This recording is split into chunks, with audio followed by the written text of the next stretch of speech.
Hello and welcome to the Daily Comic and Collectible, episode 479. Now today, the collectible of the day is the Mezco Toys, Marvel Comics, 112 Collective, LED Light Up FX, Cyclops Action Figure. Scott Summers' mutant powers first erupted from his eyes as an uncontrollable blast of optic force. Rescued by Professor Xavier, he was recruited as the first member of the X-Men, a team of young mutants who trained to use their powers for the good of mutants, humans, and equality. The 112 Collective Mezco Cyclops features a light-up optic power function that illuminates his signature ruby quartz visor, containing the uncontrollable energy blast from his eyes. The born leader and gifted hero is outfitted in an aramid fiber X-suit with a utility belt and harness, and a removable leather-like jacket.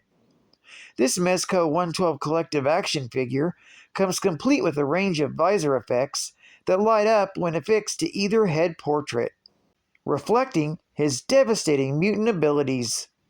This product features a 6.7-inch Cyclops, with a 112 Collective body with over 28 points of articulation, packaged in a collector-friendly box, LED visor with hand-painted authentic detailing. The box contents include figure, an alternate head sculpt, 6 interchangeable hands, X-Men issued mission suit, utility belt with harness, combat gloves, leather-like biker jacket with functional zipper, tactical boots, standard visor, smoking special effects visor, optic blast special effects visor, and mega optic blast special effects visor. A 112 Collective display base with logo and a 112 Collective adjustable display post. Released by Mezco Toys.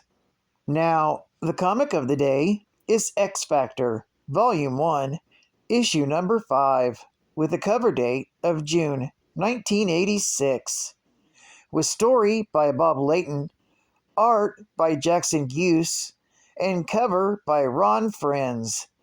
This issue is titled Tapped Out. The story opens in Southern California. Mike Nolan flees from a large coastside mansion with a group of mutants chasing him. They are the Alliance of Evil, and they consist of Tower, Frenzy, Stinger, and Time Shadow. Mike is a junkie going through withdrawal. However, this does not stop him from getting to his car and pulling a getaway.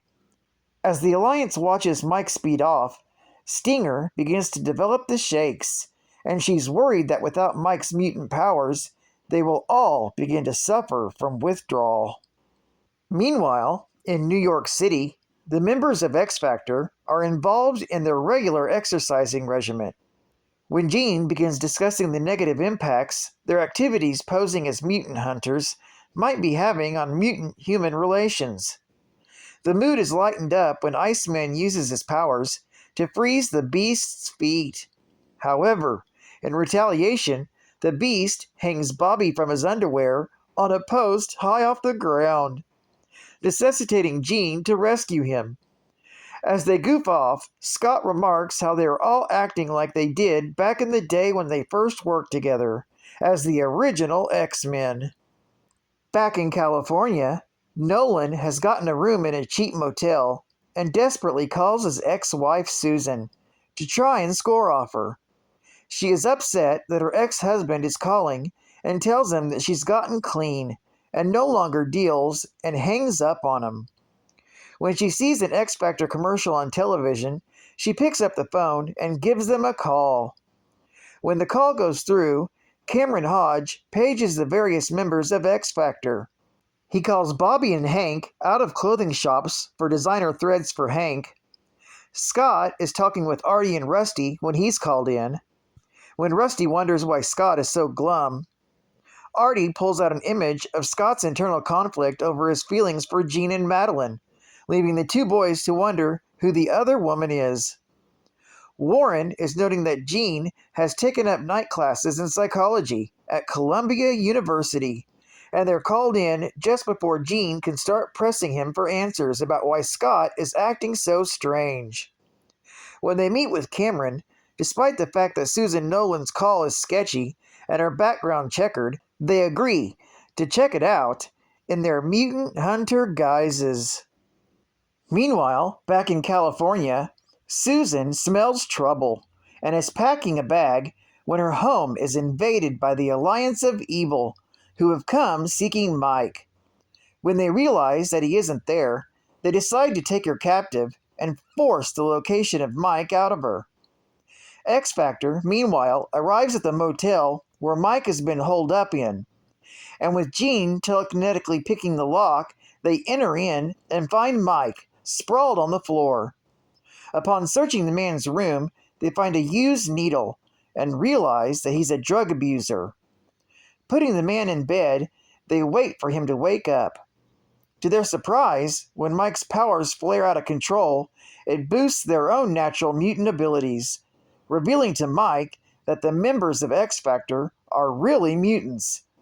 And the group is forced to reveal to Mike their true cause right away, stripping off their X-Factor costumes and switching to their exterminator outfits. After calming Mike down, they learn his story. He was a drug user before being sent off to Vietnam to fight the war, and when he came back, the military put him in detox. He was never aware that he was a mutant because the drugs nullified his powers.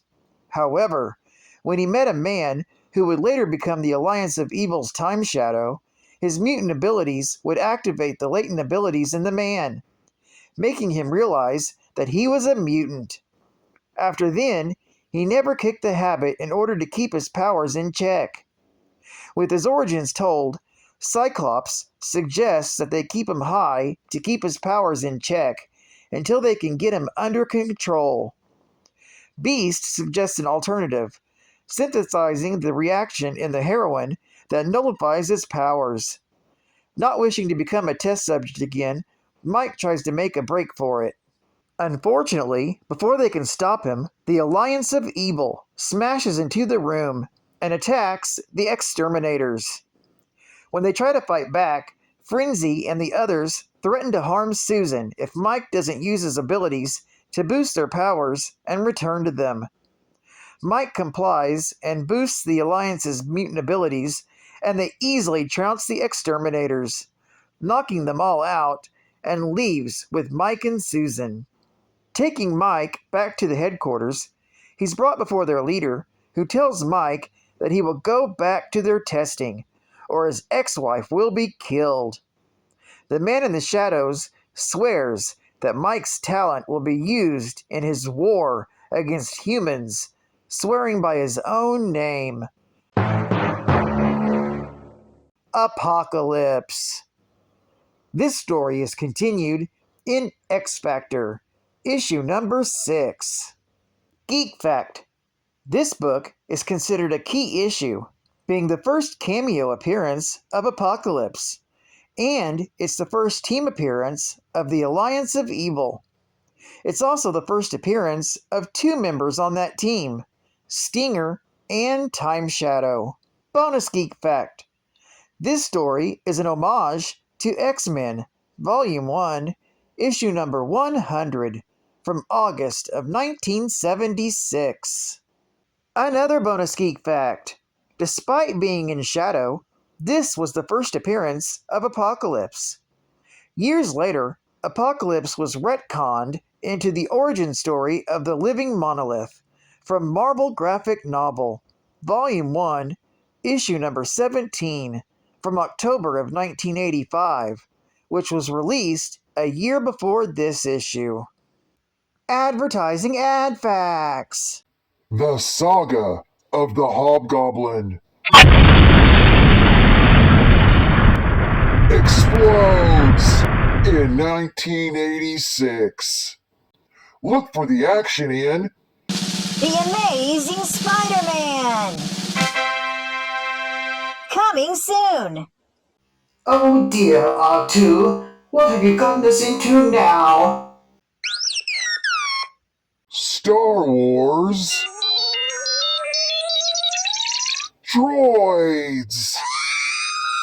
The Adventures of C-3PO and R2-D2 from Star Wars, and their hit Saturday TV show, now in their very own Star Comics series. Wow! Coming next month. And don't forget, Packs of fun for everyone. M&M's chocolate candies. The milk chocolate melts in your mouth. not in your hand. M&M's plain and M&M's peanut chocolate candies. Available everywhere. And final geek fact.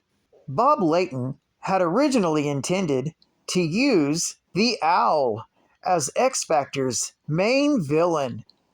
But when he left the title, this issue, Louise Simonson had a change of plans and decided to have the last page redrawn to show a shadowy figure. Apocalypse. Well, I'd like to thank you for joining me for another Daily Comic and Collectible, and I hope to see you again tomorrow. This is Cat Fan Comics Man, and I'll catch you on the flip. Over and out.